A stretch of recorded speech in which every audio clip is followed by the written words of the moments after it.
Սերն ուղղակի բառ չէ, սերը կյանք է, սերն Աստված է,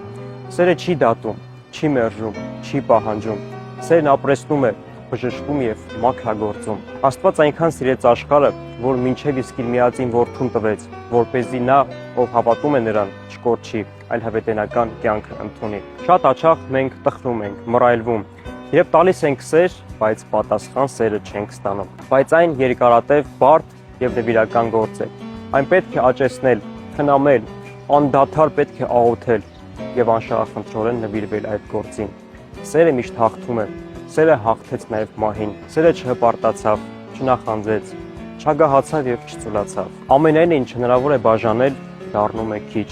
և միայն սերը միակը բաժանելու դեպքում դառնում է շատ։ Եկեք մեր սրտերում կրենք այդ սերը, լուսավորվենք լուսավորելով մարդկանց և հիշենք, որ սերը կատարյալ է, և երբ գա այն, ինչ կատարյալ է, կանհետանա այն, ինչ մասնակի է։